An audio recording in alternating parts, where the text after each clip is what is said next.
Like many regular people, I had a dream growing up until I didn't.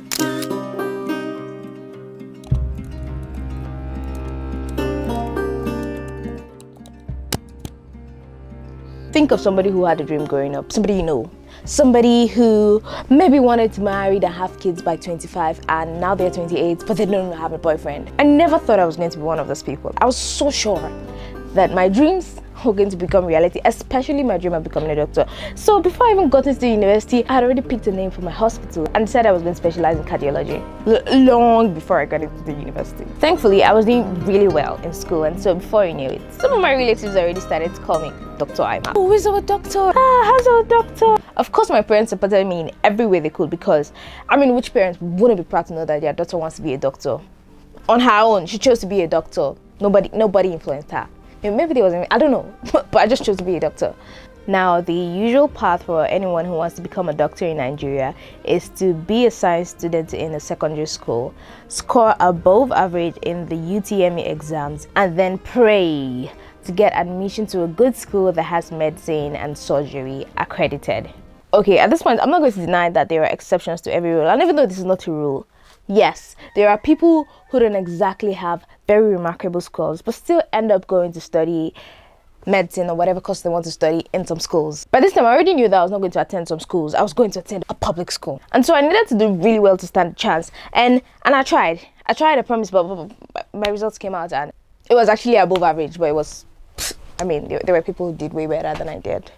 Whatever. At this point, my faith in achieving my dream was shaken, and that was when the wait began.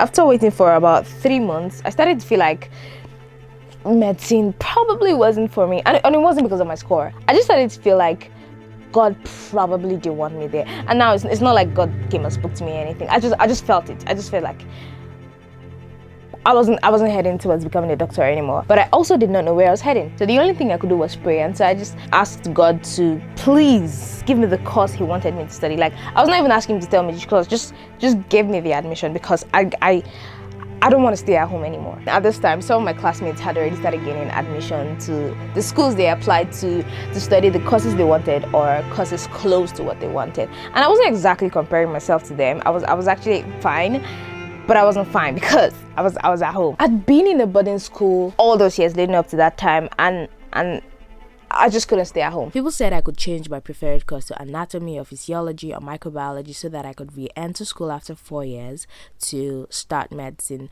But I had already told myself that if it was not medicine, then it was not going to be anything close to medicine.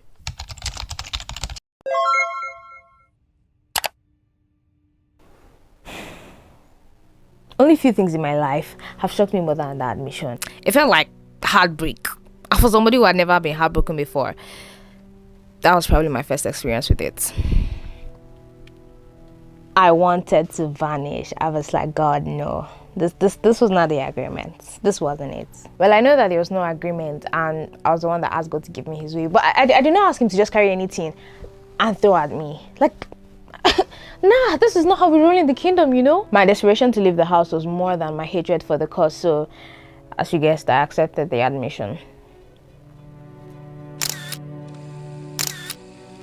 I quickly moved from disappointment to anger, and I told myself that I was going to spend the required 5 years studying that course and I was not going to change it for any reason. Today, I have a degree in agriculture, zero knowledge of medicine, and a new YouTube channel. Remember when I did talk say I won't become medical doctor? Now I have become what I have become. Man they propose, God they compose. Decompose. Man they propose, God they repose. I beg, man they plan, God they do it in their mind, Jare.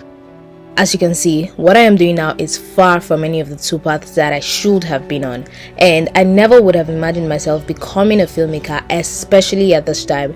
But I'm grateful I did not get the admission to study medicine, because if I did, I would probably still be in school right now waiting for induction. And tell me, what is filmmaking to a Nigerian medical student when it's not like you want to become a failure in life?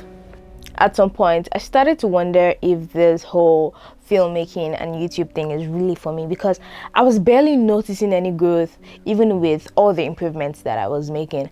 But then I remember that I never even do this thing for 1 year straight. I haven't even created videos for 1 year non-stop. And I studied a course that I absolutely disliked for 6 years.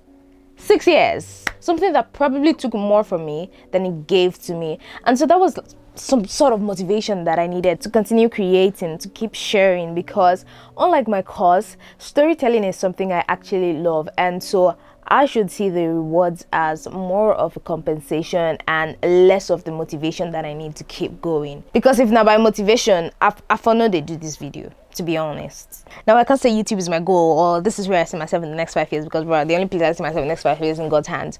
But I do know that whatever I choose right now, I want to keep at it and keep at it diligently. And I have chosen YouTube.